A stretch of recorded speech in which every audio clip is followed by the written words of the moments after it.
morning. We're going to go ahead and get started. It is 11:01. So we would like to welcome you to our parent engagement presentation as it relates to our virtual plan and how you can continue to engage in the district in this virtual setting. So at this time, I will turn the meeting over to Dr. Grigsby. She is one of our elementary assistant superintendents in our elementary division. Dr. Grigsby. Good morning to our families and amazing partners in education. We're so glad that you are able to take the time out of your schedule to learn more about the virtual program. We'll be able to answer questions at the end of the presentation. However, the chat feature will be utilized to capture your questions as well. Please know that we're recording this session so that it can be accessed through the website for your resources. While this presentation is designed to reach middle school students, please know that you're going to see some content from elementary as well as high school as well.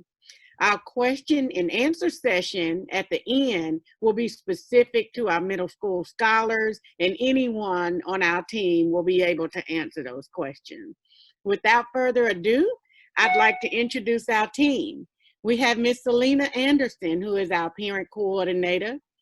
Ms. Thea Faulkner, who is our Executive Director of Partners in Education.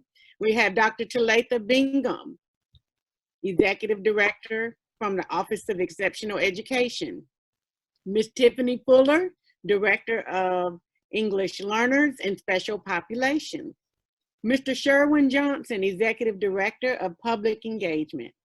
Ms. Erin Mason, Director of Instructional Technology. Ms. Amanda Thomas, Executive Director of Climate and Wellness. Dr. Kimberly Smith, Executive Director of the Office of Teaching and Learning. We will have a representative from Enrollment Services to include Dr. Hollins and or Ms. Kirsch. And last but not least, Dr. Faith Strong, our homeless liaison. So our purpose of the session today is just simply to share information about virtual learning and the expectations that we'll have. We want to share how our families and parents can support by providing some suggested schedules and resources.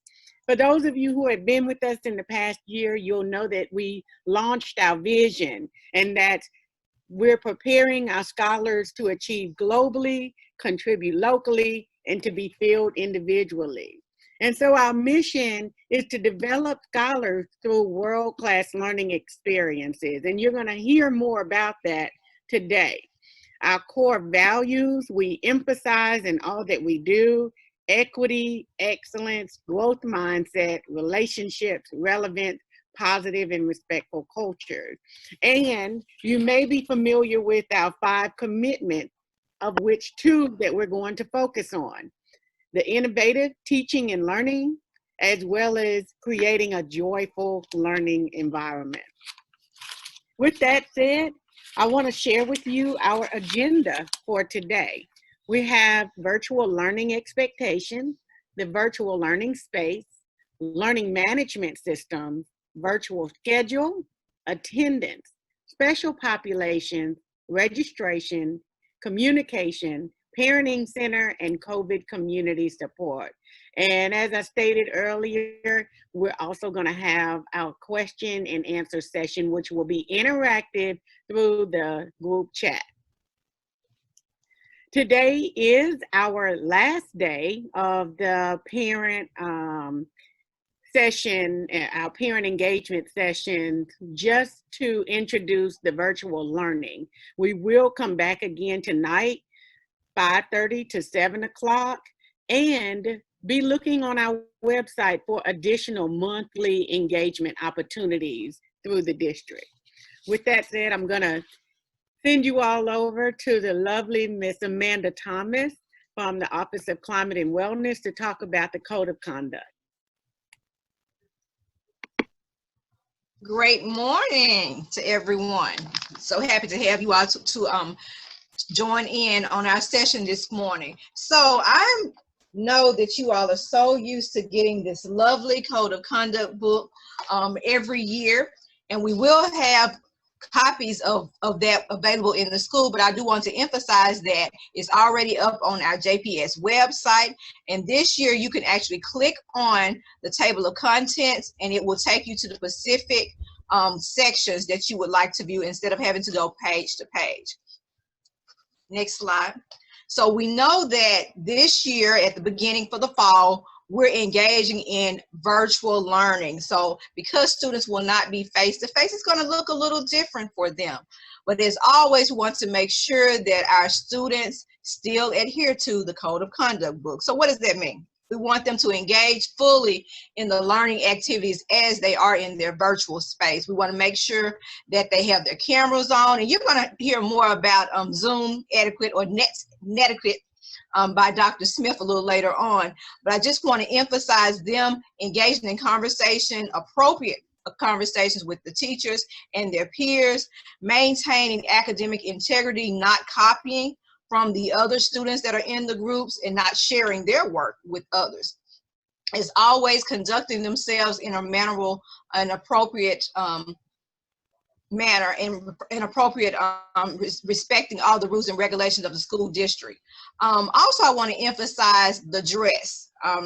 Being fully dressed for school in appropriate clothing. We know that we're not doing school uniforms, or we're not requiring school uniforms, but as always, you can have your students or your scholars to wear a uniform top. We want to make certain that any of the messaging that they have on their clothing is appropriate. We want to make sure that that they're not dressed in pajamas, but they're up and ready for school. No bonnets. We want to make sure that we can see their beautiful hairstyles. And also with the backgrounds, we can see all of you all's backgrounds now, and they're appropriate. So we want the students' backgrounds to be appropriate as well. As we also dig more into what virtual expectations, we want to make sure that they're not disturbing the virtual learning environment. If they've asked to mute themselves, we want them to do just simply that. And when they're asked to unmute, we want them to do that as well. They are not to record or transmit any of the Zoom instruction. The staff members will do that, and they'll make that available to you. So always make sure that they're dressed properly and they're not in revealing clothes, and make sure that they're not engaging in any cyberbullying or harassment during this time. All right, we're ready for the next slide, and we'll turn it back over to Dr. Grisby. All right. So to talk about the academic programming on the elementary level, pre-K through 5, the pre-K scholars are going to continue to use OWL. K through 2nd will use Foundations. Wit and Wisdom for K through 5th for Reading Language Arts. Ready Math for K through 5th. And then we have instructional guidelines for elementary that include 240 minutes per day, which is 4 hours. And during the week, the students will have the opportunity to participate in specials, PE, art, music, counseling, through instructional activities that enhance movement, creativity, music, and social emotional support. But you all are here to hear about our middle school, and we do have Dr. Frederick Murray, the Assistant Superintendent for Middle Schools, online, and do know that he will, as I reiterated earlier, be able to field some of your questions at the end. But secondary materials will be distributed through Canvas. So at the beginning of each week, the teacher will have the week's assignments housed in Canvas for students to access. Secondary materials will be based on the subject areas being taught. So they'll follow the JPS pacing guide as well as the state framework, the Mississippi College and Career Readiness Standards. The instructional guidelines for middle school is required that each subject area provides 50 minutes of work per day. And for high school, it's 85 minutes of work per day. And then for both, we'll ensure that they get physical education, art and music. The Career Development Center for those high schoolers will be developing project-based lessons, as well as dual credit and dual enrollment courses, which will follow the instructional guidelines of the college or university. At this time, I'm going to take you to Dr. Kimberly Smith, the Executive Director of the Office of Teaching and Learning, to share with us some information about the virtual learning space. All right, good morning again. We're going to spend just a couple of minutes talking about the virtual learning space, Netiquette, and the learning environment. So with our Netiquette and learning environment, we have our Zoom expectations. And so we're expecting for scholars to be on time, log in a few minutes before class, be in a quiet place where there are minimal distractions so that they can stay focused, being prepared, making sure their computer is already charged up, whatever they need is already there, like their headphones, if they need them, that they can go ahead and be engaged. Again, wearing appropriate clothing to ensure that the presentation is right, sitting up straight, just as if they were in school, muting themselves. We talked about that with Ms. Thomas and the code of conduct, being focused, being attentive, and being an active participant. So what does being an active participant look like in Zoom? So that's utilizing the chat function just as you're doing to ask your questions or provide input. Also making sure their cameras are on to ensure that the teachers know that they are present in class as well. Also using our raise the hand feature, things of that sort, just being active as if they were in the classroom. Chatting responsibly, making sure that, if they have any questions, they can place them in the chat box, speaking clearly, staying on topic, and then also being respectful, being kind, and being considerate. So for our learning management systems, we would utilize Google Classroom for pre-K through 5, Canvas for 6 through 12. So actually, what is a learning management system? And we're going to skip right on to Canvas. So this is the platform in which students, as well as you, and teachers will communicate. How will they communicate? Teachers will be able to post assignments, be able to conduct live lessons through Canvas. They will be able to post announcements for upcoming events. You can also, parents, you will be in as an observer, and that information will be delivered from the school where you can actually go in and see what your child is supposed to be learning, checking their grades, all of that, as well as students will be able to submit their assignments and receive feedback from their teacher via Canvas. For those that are being able to engage live, that would take place throughout the school day, and further down into the presentation, you will see the schedule. Those that will have to engage afterwards, those lessons will be recorded for students to be able to access after the live school day has occurred. So we're going to take a few minutes at this time and watch a quick 4-minute video, 4 to 5 minute video about Canvas, what it looks like, and what you and how it's set up, and what you will be able to do.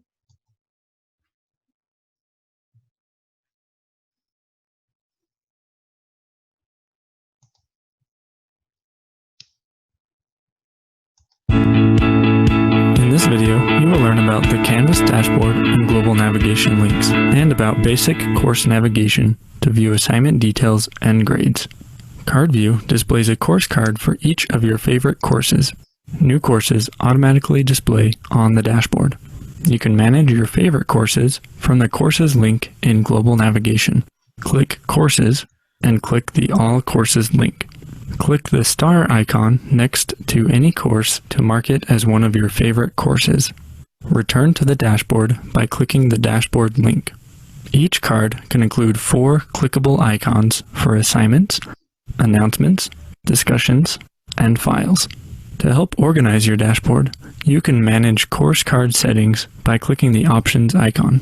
In Course Card Options, you can create a nickname for your course and change the color of the course card. You can also manage the color overlay for all course cards with images. To remove or display color overlays, click the Dashboard Options icon and select the Color Overlay option. The course card color displays behind the card's Options icon. Recent Activity displays a stream of recent notifications from all your students' courses, including conversations and assignments.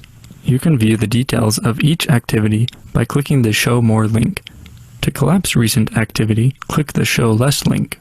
You can access an activity by clicking the activity name. To remove a notification, click the Remove icon. The sidebar includes a Coming Up feed and a View Grades button. The Coming Up feed lists upcoming assignments and events within your students' courses. To quickly access the grades for any of your students' courses, click the View Grades button. Note that when viewing Canvas with a small screen resolution, any sidebar content aligns with the bottom of the page. Canvas displays a global navigation menu that gives you direct access to various areas of Canvas. From the account link, you can modify your user settings, specify your notification preferences, upload personal files, manage e-portfolios, and log out of Canvas. Click the dashboard link to return to the Canvas dashboard at any time. Click the Courses link to quickly access your favorite courses and to view a list of all your courses. Click the Calendar link to view your personal calendar and course calendars. Click the Inbox link to view and send conversations within Canvas to instructors. And finally, click the Help link to access help resources for your institution. Now let's take a look at the course interface. Click the Courses link and then click the name of the course you want to visit. Canvas automatically opens courses to the course homepage set by the course instructor. The course interface consists of 4 main components. Course content displays in the content area. You can use the course navigation links, breadcrumb navigation, or the sidebar to navigate to different areas of the course. The course homepage sidebar includes a Coming Up feed displaying upcoming activity in the course. You can click any assignment name to view the assignment details. Return to the course homepage by clicking the home link or the course name in the breadcrumb navigation. You may be able to view your student's course grade by clicking the Grades link in course navigation. The Grades page displays their current course grade and a clickable list of all of the course's graded assignments and assignment details. You've now completed this tutorial video on the Canvas overview for observers. For additional information on this or any other topic about Canvas, please visit guides.canvaslms.com. You can also ask questions and engage with other Canvas users by visiting community.canvaslms.com.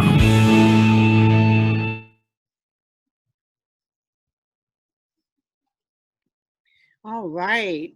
So we're going to share some information about virtual schedules. Virtual learning involves 5 days per week of teacher-directed synchronous and independent learning asynchronous instruction. Students are going to follow their virtual schedules, times, and courses for synchronous learning. You may ask, what is synchronous learning or what is asynchronous learning? So synchronous learning is online learning that occurs at the same time with the teacher face-to-face. They're able to interact with their instructor over Zoom or Google Meet. They're also able to engage with their peers in breakout sessions and so many other features that we have yet to discover. Asynchronous learners may have an independent assignment and they can go at their own pace. It might be that a teacher posts something in Canvas that the student can work on in groups outside of the Zoom schedule time. Or maybe the asynchronous activity might include that the teachers record their lessons, they post them for students to access at a later time. First day of school expectations. Scholars with devices will be expected to follow their daily schedule. Students will join their homeroom class through video conferencing application, which is Zoom or Google Meet. They'll receive their login information via school status, as well as parent and student emails. Scholars will also be provided with additional classroom login information during their homeroom class. The scholars without devices will be expected to follow the instructional schedule below and complete their printed or digital instructional work plan. The plans will be delivered through school bus, sent to parents and students' email addresses, and shared through school status. The parent email addresses used during registration and the student's Google account will be utilized to email the instructional work plan. So I'm going to pause here before I share the actual schedule. We've been receiving as a district lots of questions about, I'm not getting information from school status or active parent. Please know that when you register, even if you're a returning parent, when you register, you need to make sure that you update your contact information, and that will ensure that you get all the information that you need. Dr. Kimberly Smith is going to talk more about that, as well as Mr. Sherwin Johnson in the presentation. So we have our elementary schedule, which is a 7:30 to 1:30 schedule, and then our middle school schedule, where they start at 8 o'clock and end at 3:30. And Kim, yeah. And so you'll see that every scholar will get into their homeroom block first. They'll have several instructional blocks, which are broken up by a lunch block. And the teachers will be planning during that time. And then at the end of the day, they'll have their accelerated reading block. And again, Dr. Murray will be available to answer some questions more specific to the schedule at the end. Then we also have our high school schedule. In case we have some parents listening in, the schedule begins at 9 o'clock and ends at 4.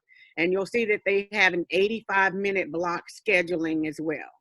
At this time, I'm going to send you back to Dr. Kimberly Smith to talk about attendance. All right, good morning again. To talk about attendance, so in this virtual setting, you will find that attendance takes on a different meaning. So teachers will take attendance daily, but the meaning of attendance changes in the virtual setting. Virtual learning attendance is more about engagement than physical presence. What does that mean? So we have our secondary attendance guide that is the same as our elementary. So we have 3 types of engagement: synchronous online, asynchronous online, and asynchronous offline. So synchronous online means that you are attending at the same time that live sessions are going on. Students attending school virtually will log into their LMS, whether it's Google Classroom or Canvas, during their homeroom. Attendance will be taken in the student information system during that time by the teacher. Asynchronous online, students will still be able to log into their LMS, but the attendance will be taken based on when they log into their LMS. Asynchronous offline, attendance will be captured weekly through engagement either with the LMS and or submission of weekly assignments. Our district staff will make one-on-one contact with students using school status and or conference line daily to authenticate attendance. What does that mean? We would physically have to talk to somebody if we're not able to engage or get the information we need regarding your child's attendance via school status. Assignments will be delivered and collected weekly. Families without access to transportation will pick up and submit assignments via our district bus routes. So now we'll turn it over to Dr. Bingham, Dr. Strong, and Ms. Fuller as we talk about special populations and services. Good morning. JPS is committed to providing equitable services or education for all students and provides the following guidelines for the following students. These are our students with special education who are currently on IEPs, individualized education programs, also our scholars with 504 plans, and our at-risk students. It includes our English learners, open door students, which are intellectually gifted scholars, and students in housing transition or special programs. Next slide.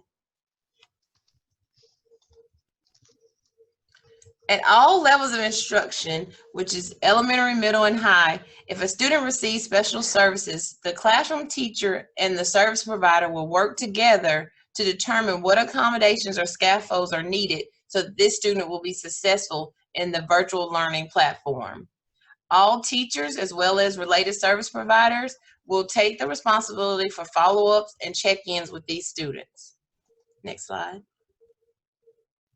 Individualized learners, providers, which are our special education students and as well as our special education teachers, will continue to engage in ongoing professional learning development to learn best practices for instruction during this distance learning format. Special education teachers will also provide copies of their accommodations and modifications to their general education teachers and provide an overview of how to implement these services. In an event that the accommodations and or modifications need to be revised, an IEP meeting can be scheduled by the parent or the teachers to discuss the revisions needed. Special ed teachers will also provide instructional opportunities utilizing our online and our web-based programs that are most appropriate for each individual student. Special education teachers, paraprofessionals, and our related service providers, which are our occupational therapists, our speech therapists, our physical therapists, and our behavior specialists, will make direct contact with students and parents as it is outlined in their individualized education program. Our staff members will also make copies of educational activities for students to engage in at home, and they will be delivered either through the mail or through our district drop-off service. Special education teachers will also continue to monitor their progress and provide them additional learning programs and or resources that they can access remotely during this virtual learning time. Next slide. Scholars with 504s. These plans will be implemented by our general education teachers. They will provide instructional opportunities utilizing online and web-based programs that were used previously by the 504 student. These teachers will also provide hard copies of educational activities and or if they had technology devices that they used prior to school closure for the students to use at home. They will be delivered either through the mail or through our district drop-off service. Teachers will also identify additional learning programs to provide opportunities for the 504 students to access remotely as determined by the student's progress. Next slide. Gifted education, or what we call our open doors, is for our intellectually gifted scholars. These teachers, our gifted teachers, will continue to engage in online or ongoing professional development to learn best practices for the virtual learning platform. They will also provide activities that will continue to spark students' interest by utilizing online and web-based programs that accommodate each student's learning needs. Gifted education teachers will also collaborate with the grade level and the content area teachers to identify additional learning opportunities for students to access remotely as needed.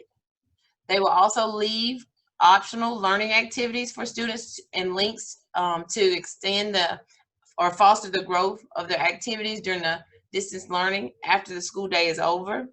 They will assist or they will provide opportunities for the students to participate in group activities to foster their social emotional development. They will also provide hard copies of educational activities for the students to engage in at home, and these will be delivered through our mailing system or through the JPS drop-off system. Gifted teachers will also make direct contact with the parents through a virtual platform or a weekly phone call to provide technical assistance and also discuss student progress. Now I'll turn it over to Ms. Fuller. Good morning.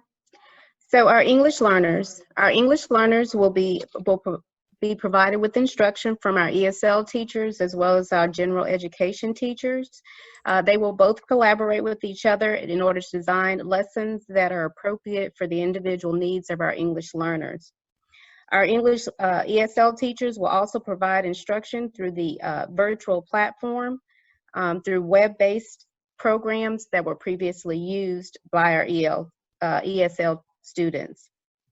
Also, our EL teachers will make direct contact with our students and parents on a bi-weekly basis in order to ensure that the virtual program is working for them and they're progressing in their English language skills.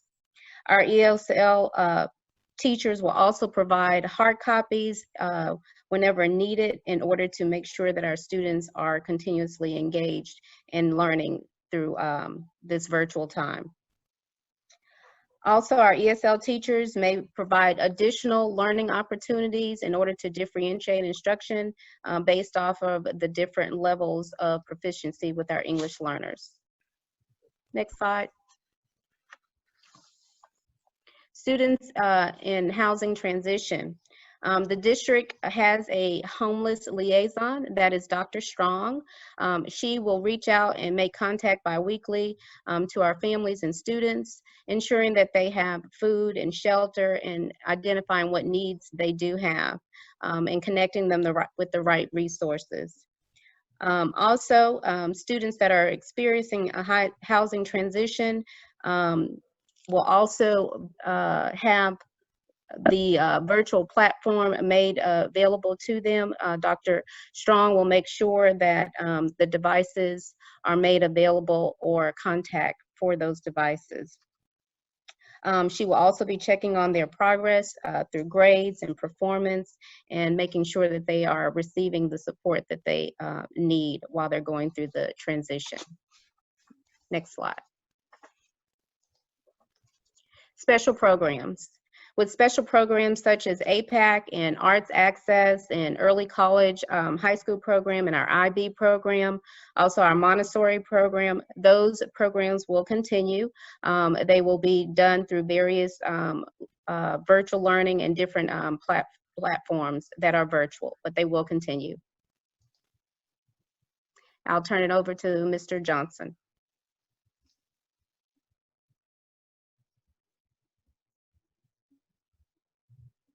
I believe we have Ms. Keeler on the line as well to stand in for Mr. Sherwin Johnson to share some pieces about communication.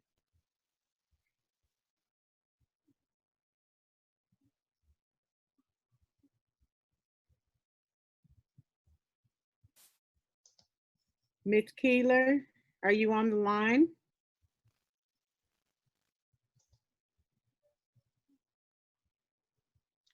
She's on the line. I'm trying to get her to unmute. Okay. Okay. Thank you. I'm here. Yeah, okay, wonderful. Okay. Good morning, everybody. I want to share with you about communicating with the Jackson Public School District and starting with our website. Am I allowed to share the screen now? Yes, ma'am. Okay. All right. All right, so here we go. And am I sharing? Yeah, I'm sharing the right screen. Okay. So starting with our website, this is our JPS homepage. We transformed our website last fall to try to make it more responsive and to simplify our homepage. So it is a lot simpler. We put the content areas that are most important to our public right here on the homepage. We've got a large banner image that usually leads you to a page within the site. You'll see that this particular one sends you to frequently asked questions. We've got a global icons bar that takes you to the pages that you'll need to see, such as our active parent link is here, our school registration link is here. And when you scroll down, you'll see that we've got our most recent news and features here. This is where we post updates. When you click the More link, you can get to the news that we have archived by month if you click on the month. And then under the news area, we've got our upcoming events. So for example, today's events and Sunday's virtual orientations and open houses, you can see those right from the home screen. And if you click View Calendar, you'll get a month view of our calendar, as well as links to our district calendar at a glance and our progress report dates. Dr. Grigsby announced that there may be some changes to that will be posted at some point today.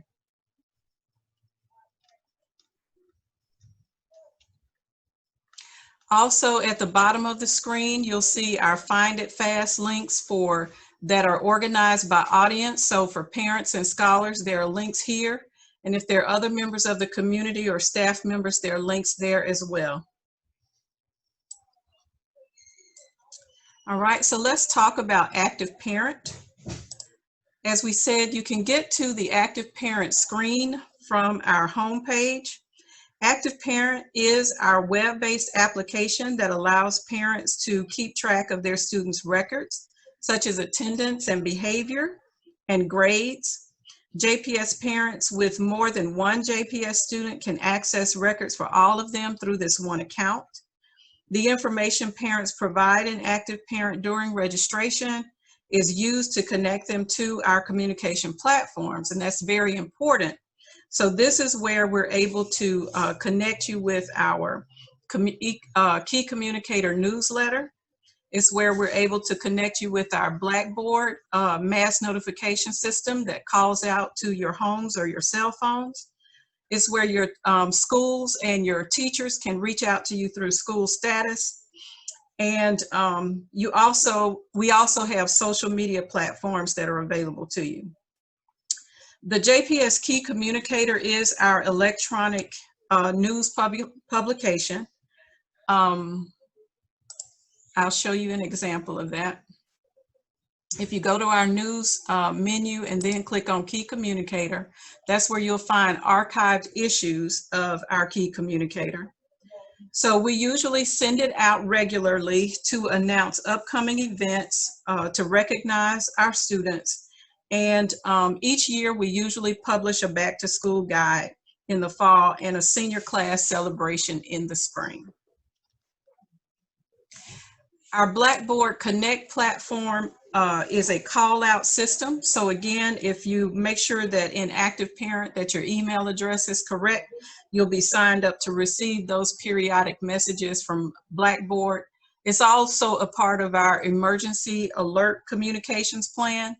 So as long as your number and email are correct in there, we'll be able to contact you either from the district or from the school if there's an emergency, such as an emergency school closure. Also, school status uses your email account or text or mobile number to send you texts or emails. And that platform is used so that teachers can have one-on-one contact with parents. There are no required apps or portals for either of those platforms. All you have to do is make sure that your information is correct in Active Parent. So school status sends emails and text messages. They can be translated in different languages, and they help with student performance because involved parents tend to lead to students performing better in school. Also, you can access our social media platforms from our home page as well. We've got Facebook, Twitter, YouTube, and LinkedIn. And if you click any of those, it will take you to those platforms. Our Facebook page is located at Jackson Public Schools, or you can search for it on Facebook. Our Twitter handle is @JPS District. You can also find our YouTube page on YouTube at JPS ITV. And the content on our YouTube page, most of it is produced in-house by our instructional television department. Our instructional television department produces and schedules for broadcast the district's news, information, and educational programs. Comcast subscribers in the Jackson area can view this programming on cable channels 18 and 19, as well as on this YouTube page. Are there any questions? And Ms. Keeler, we'll just allow everyone to continue to chat their questions in the chat. Okay. And if there's some more technology questions at the end, we'll field them to you. So just stay on the line and hang on. We'll need you. Okay, thanks. All right. So now we'll talk about registration and devices. So just to clear up any miscommunications, registration is not for devices. Registration is registration for the school year. So you're not registering for a device. You are registering for the school year as you do every single year annually with your updated information. All of the communication tools that Ms. Keeler just went over in the communication slide and showed you on the website, you would have to have updated information. So let's just say you went and registered your child, or you clicked in and registered your child last week. But on Monday, something happened to your phone. You had to get a new phone, new cell phone number, everything. So now the school does not have the most updated information. So if something has gone out, an announcement has gone out, it's going to go to the number that you register with. So anytime you change your number, please make sure that you update the school so that you can get the most accurate information. Also with school status, when the schools utilize school status to text your phone, it's going to come from a number that you may think is spam because of the zip code, maybe 228 or whatever. As a JPS parent, what I've done, once I see that text come in and I know that it's from my child's teacher, I save it by that particular name. So if her teacher's name is Miss Smith, I would say Miss Smith Biology or Miss Smith whatever. So you will know when that number, because they use the same number. Every teacher has an account. And so that's how they will communicate with you. But it will only communicate with you if your information is updated.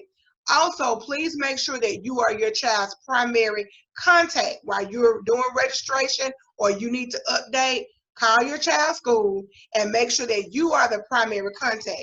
What they see on their side of the screen in the information system is a star next to the primary contact. Sometimes you will put emergency information in and for other people to pick up your child or be contacted for emergency purposes. If you don't identify yourself as the primary contact, your neighbor or your mom or your aunt or whomever that you have may receive that information and they don't know what it is, so you may not get it. So make sure you are listed as the primary contact. As far as devices are concerned, the distribution information will come from your child's school. Each school will set up a site and the information about the distribution process has been communicated from day one. We do have a inventory in stock. However, we do have numerous devices on order. So at this time, we're trying to make sure that at least every home is covered, and as other devices come in, as they are delivered, they're imaged and everything, then and sent to the schools, we will continue to fill those needs for devices. So we're trying to make sure with the current inventory that we have on hand right now that at least every home that has indicated they have a need for a device, they will receive it. Also, if you already have devices at home, you can also utilize your own device. And now we'll talk about distribution of instructional packets and meals. In an attempt to provide equity and convenience for our scholars and their families, the district will provide various methods for students to receive offline and paper-based packets. Parents will be allowed to pick up instructional packets, as well. Instructional packets will be available for pickup from staff as they make routine stops. So you see our grab and go sites are listed for elementary schools and secondary schools. I will also pause at this time to allow Dr. Murray to provide some additional information on device distribution.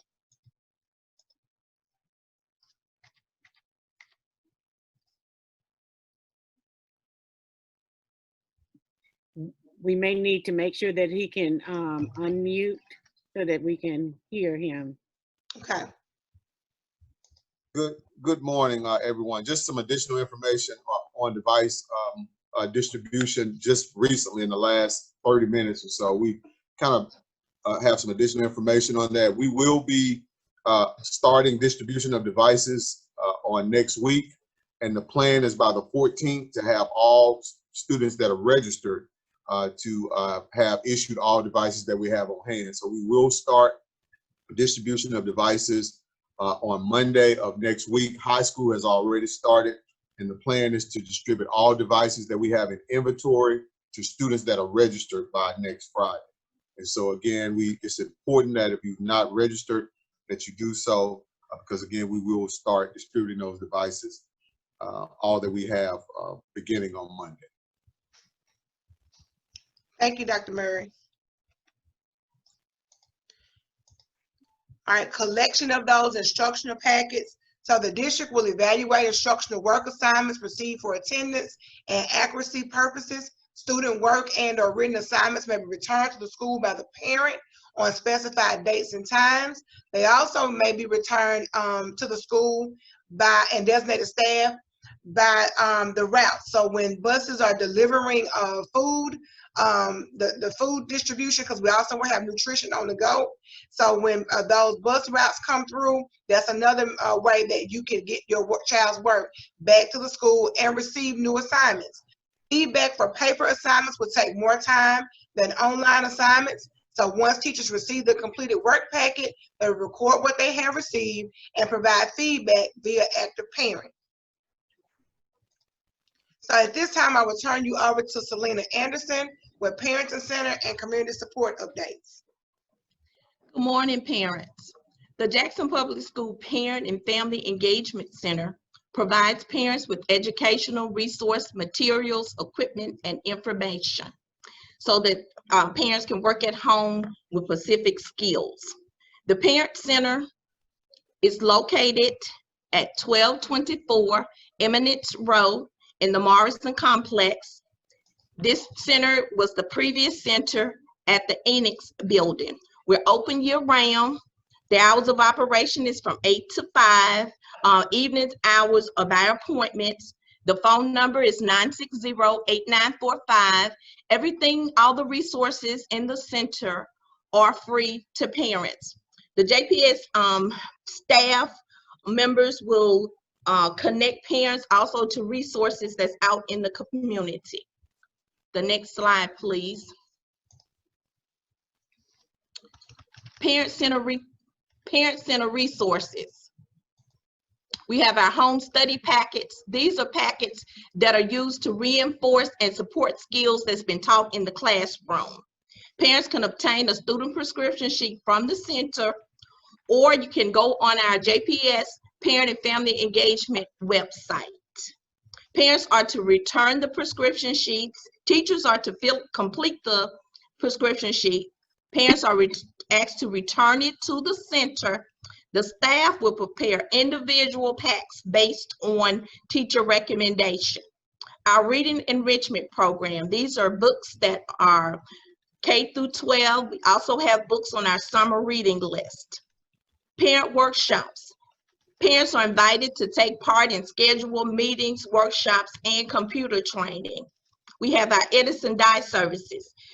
Parents, you can cut out letters, you may laminate, you can design certain projects, such as your reading, science, or cultural fair projects. We can also print out posters to assist in setting up a classroom environment at home. We have sometimes our parent requested services. Sometimes our parents are looking for other services. So the staff will work with those parents in securing community services and assistance for families. Next slide, please. Community support. The Parents for Public School National Office will be offering a free technology training to all of our JPS parents. The session is designed to increase your knowledge of technology, which your child will be using in this virtual learning experience. Parents will be able to navigate the JPS website for the latest up-to-date news communication between your teachers, such as grades, assignments, and other resources. And they will be able to learn about Google Classroom, Canvas, and other platforms that will be used in this virtual instruction. There is a link below that parents can go in and register for the classes. And as Ms. Faulkner said, there will be a nice little surprise at the end. And right now, I'm going to turn you over back to Ms. Thomas.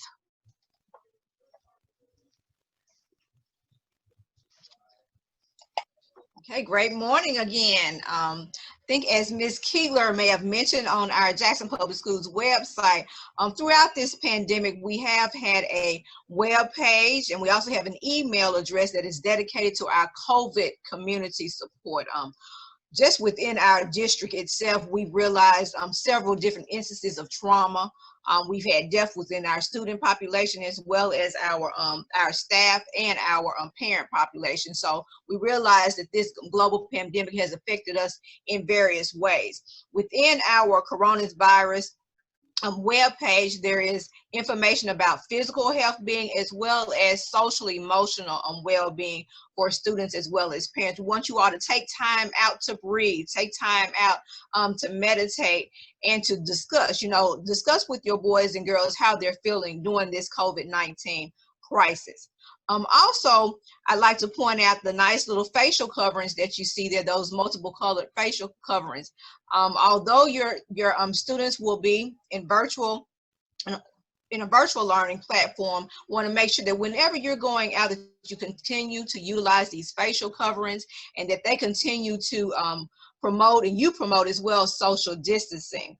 Also, because they will be at the computers for a long period of time, we want to make sure that they're disinfecting those surfaces as well. So just want to encourage you all to continue to utilize our webpage for our upcoming information. Please utilize the email address covid19@jackson.k12.ms.us to share any concerns and any suggestions that you may have with us. It is managed by our web manager, and she then ciphers out the information to different employees and officials that can better give you accurate information and the answers for you. So again, thank you all for attending and participating this morning. I'm going to turn it back over to Dr. Grisby for our Q&A session. All right. We know that we have given you all lots of information. We noted some of the questions that you all have asked in the chat. Some of them we were able to answer, and some of them we will solicit some responses from our assistant superintendent of middle school, Dr. Murray, as well as some of our team members. Dr. Murray, one of the first questions we have is, will our students need textbooks?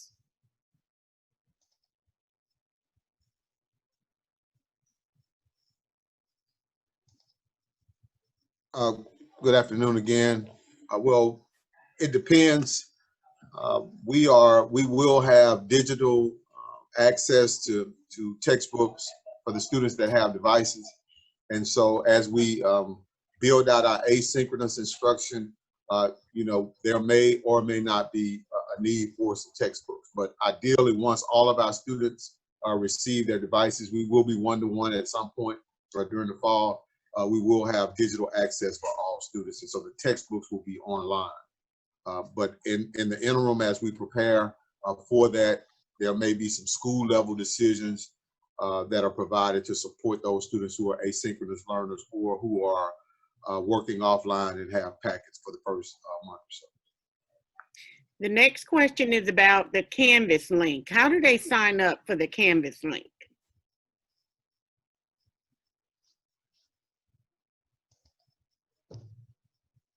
They will need to direct those questions to their school, to the home school. There are the schools will have information on that. Your teacher, your assigned teacher, they'll be receiving schedules this weekend. So teachers will begin to contact students. So access will be provided through the teacher or through the school. Much of that will be on the school level website, but again, that will be a school level function, and they can just reach out to the school, to their teacher through school status or through those communication efforts. And much of that will be provided for them, just as a part of orientation. But again, if they don't receive that and they have questions, of course, they can just reach out to their school. We've got two questions. When can we get class schedules, and will my child be able to check out library books? Schedules will be available on, we have a 6th grade orientation as we have every year, but it will be virtual. But schedules will be available in Active Parent by Sunday, which is the 9th. So all parents should be able to log on to Active Parent on Sunday and receive and get a copy of your schedule. The second question, I'm sorry, was? Library book. Will my child be able to check out library books? There will be, well, we'll do one better. We will have this year, we'll have access to something called My Own. For those students that are online, there will be extensive access to thousands and thousands of copies of books through our Renaissance platform, My Own. And then those students who are learning from home, who have packets, we will have processes in place where those students can access books. But again, this year, as we're virtual, we will have virtual access through My Own, where students will have a myriad of books that will be available to them at the push of a button. I know you addressed device distribution. One parent indicated that they do have a phone for Zoom. They do not have a computer. So will they be getting a packet because they have a phone, or do they need to ask for a device? Yeah, ideally, if you don't have a device, you would need to ask for a device. You would need to let us know that you need a device. You know, a phone works if you don't have anything else, and we're asking parents that have devices to, you know, to utilize those devices because we can give more students devices at the beginning. But if you have a phone, I would note that I need a device, because a phone is not ideal for the work that we would need to do. Some parents have said that they used to have school status, but they're no longer getting any information from school status. Where do they go to get reconnected to school status? That goes back to what Dr. Smith mentioned earlier. We need to check and make sure there's not been a number change or something, because that system is linked. But same thing, they would need to follow up with the school, with the principal through an email and just note that they don't have access, and they can work those out. They can work that out through the school. And if for some reason a middle school parent, if you can't get any relief there, you can always reach out to our office, middle school office. Just dial 960-8700 and ask for middle school, or 960-8733, and we can provide support for you. Try the school first, but if you're not being able to contact anyone, just let us know. This question may be a Ms. Kirsch question. It's about registration, Ms. Kirsch. Active Parent says that there are no students connected to the account. What do we need to do?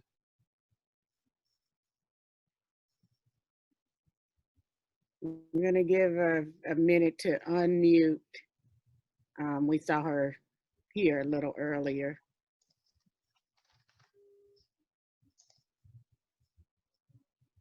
All right, it wouldn't let me unmute. Okay. So this saying that that there's no child attached. Is that the question? Yes.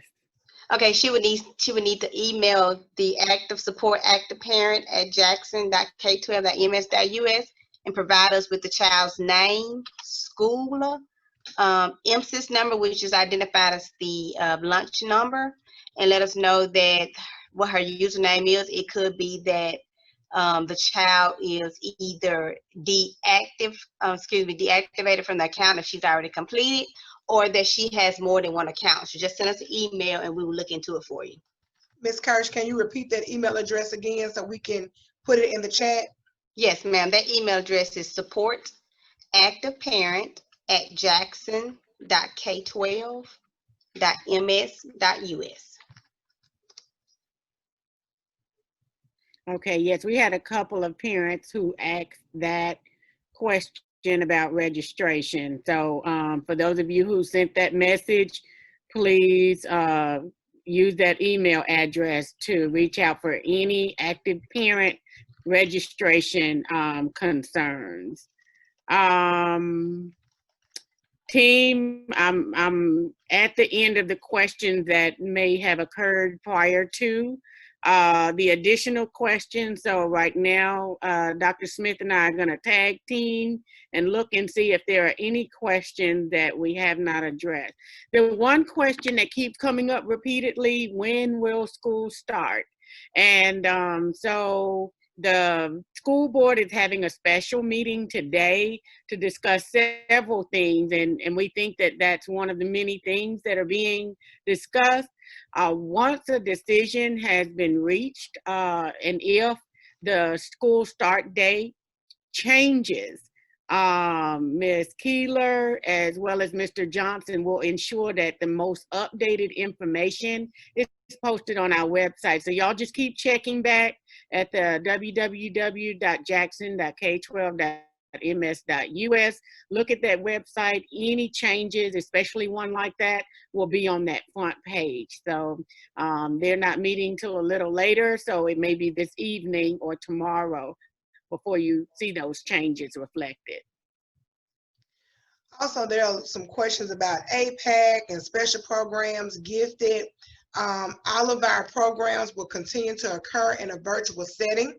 So that information will come from your child's school. So any link information, any codes that your child will need, it will come from your child's school. As well as with the music or the strings programs as well. That information will be communicated from your child's school. I did see something, a question about using the same link. Each instructional block, specifically for middle and high, will have a different Zoom link. A different Zoom link for each of your child's teachers. They also will have a different code for Canvas. So when students log in, they will be able to see their classes separated by subject area, but they will be a different class set up in Canvas for your child based on their teacher. But there will be a different Zoom link for each instructional block.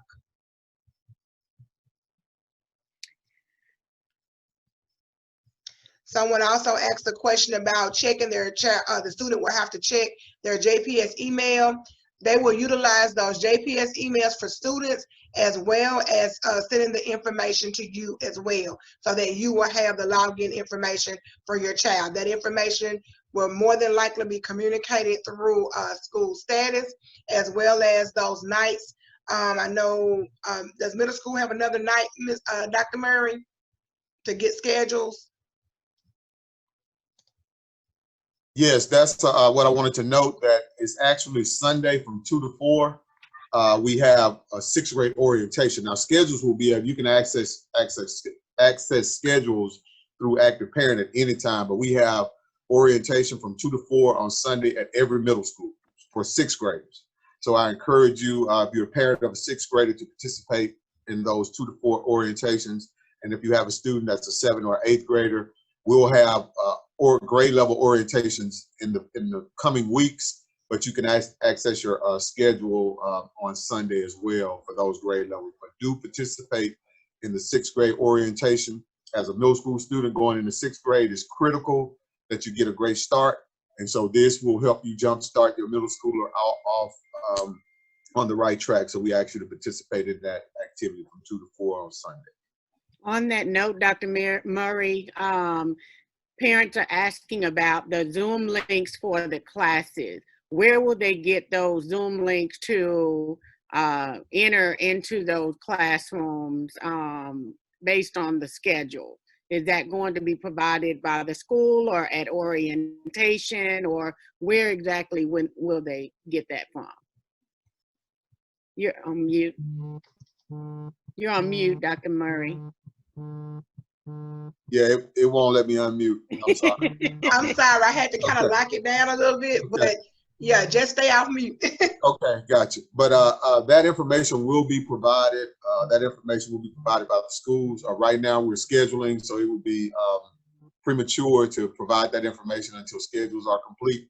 So once those schedules are complete, that information will be provided to students per their teachers.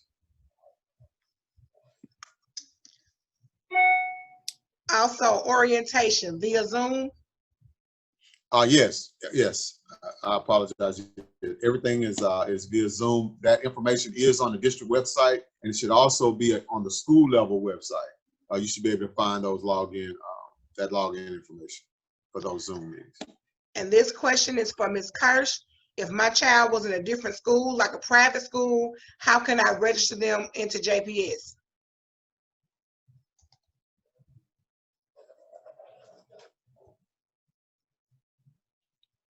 Ms. Kirsch? Yes, ma'am.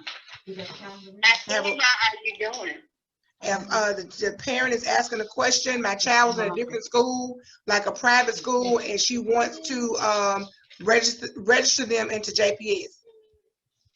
Okay, so if they have a child that's coming from the private school and coming into JPS, they would need to take their child's information to the school that they are zoned for.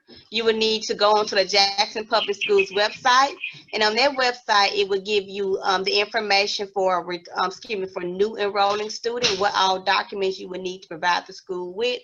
If you are doing a shared affidavit, meaning you're living with someone, you would need to contact our office so that we can provide you with further instructions on how to do an affidavit.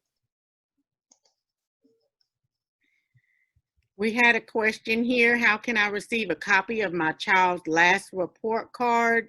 If your child was enrolled in Jackson Public School District, please reach out to the school that your child attended last year.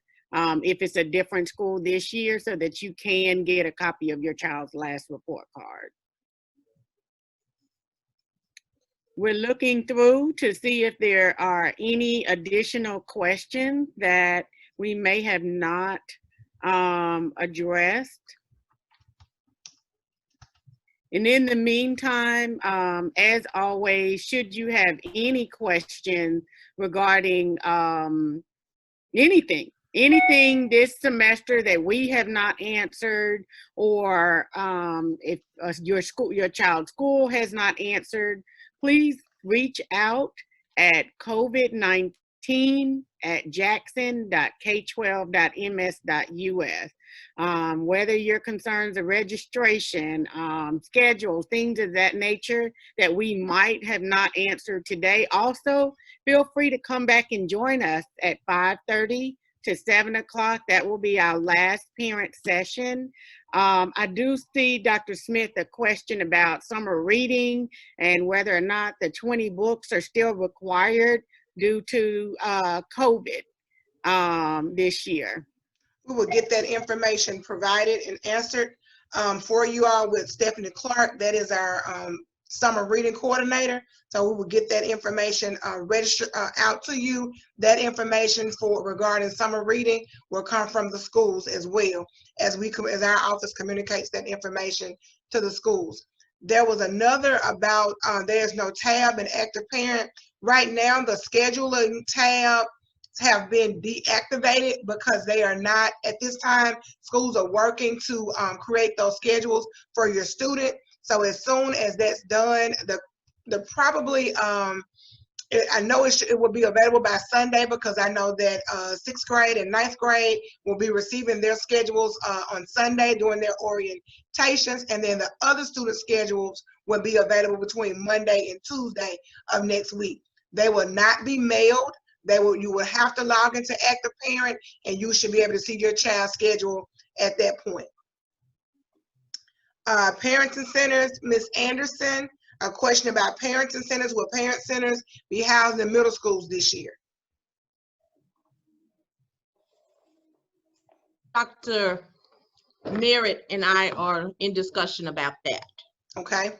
But we will let parents know if there will be middle school parent centers. Okay. And in the meantime, for parents, the center here at Morrison is available to any parent in the district. Okay, uniforms are not required at all, but if your child is still able to fit the clothing from last year, we don't want anyone to go out of their way to expend additional funds, but Uniforms are certainly acceptable, but they're not required. As long as they're dressed appropriately according to the code of conduct, as Ms. Amanda Thomas shared earlier, that is perfectly fine. And I continue to see some questions about registration. I just want to share from a parent perspective. If you're looking on the screen and you've already completed your registration, because we've had that question a lot of times, oftentimes we don't know what we should be seeing. So I logged in to my child's account, of which I've completed her registration, but you're going to have a red message across the top that's going to say no students available for registration. And why is that? Because you're already complete. Now across that top bar, you're going to see your child's name, so that lets you know that your child has been registered. But if you're trying to because we've had parents to say, you know, well, I've registered, I'm not seeing anything. You're not going to see anything. It's going to say no students available for registration, please enter an active code. And you don't have to enter an active code. It's going to be grayed out because you don't have another student to register for. Also, it's going to state no student available in the box. So I see that someone was asking about that.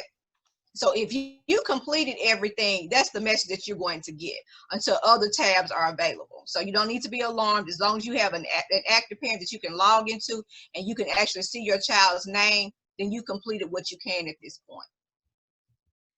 Dr. Murray, there's a question about the school supply list. Is there a suggested middle school supply list that parents should obtain? No, we don't have anything from the district level. Schools, you contact your school, or schools will provide that information. There is no standard district-wide middle school list, but schools will provide that information for you. Okay. Dr. Smith has answered this question, but I do think it's good for everyone to know. What do parents do if an illness prevents a student from logging in? And she shared to contact your child's school for the illness and sick days to follow the same procedures.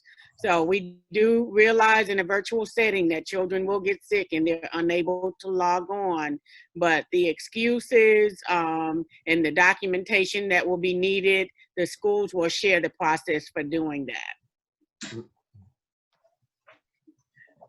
Well, parents, again, we thank you. We've shared the COVID-19 at jackson.k12.ms.us link for any other questions. Always, please contact your school. Dr. Murray has also stated if you can't reach anyone there, feel free to call central office and ask for middle schools. He'll be able to direct your concern immediately. And at this time, I'm going to hand it over to Dr. Smith for closure. Again, thank you, Dr. Grigsby, for those words. Thank you, Dr. Murray, for joining us. Shout out to our team. Thank you, Ms. Keeler, for standing in for Mr. Johnson, Team JPS. Parents, we can do this together. As long as we're working together, we understand anxiety is high on both ends, ours as well as yours. And so we're learning together, we're doing this together, but together we can make it happen. So I invite you to, we have another session. If you need a little bit more clarity, we have another session scheduled this afternoon at 5:30. So you're welcome to join in again and get some information to just to, you know, even if you get off of this line and you say, hey, I should have asked this question, or I thought about this. So again, if you don't have the COVID-19 email address, or you just want to be present, again, just to hear it again, or what have you, please join us again at 5:30 for our dinner bites from 5:30 to 7. And then this presentation will also be recorded. Actually, it's already been recorded now, but it will actually be available on our website beginning on next week for you to go back, listen to. Our virtual plan is already there. And any other information, as Dr. Murray stated, about distribution, any other updates as it relates to our calendar. So check the website for all accurate information. Facebook is not always your friend. It will mislead you sometimes. So make sure you always check our website for the most accurate information. We thank you for joining us this afternoon. Have a great weekend, and we'll look forward to working with you and your babies in the days to come. Thank you.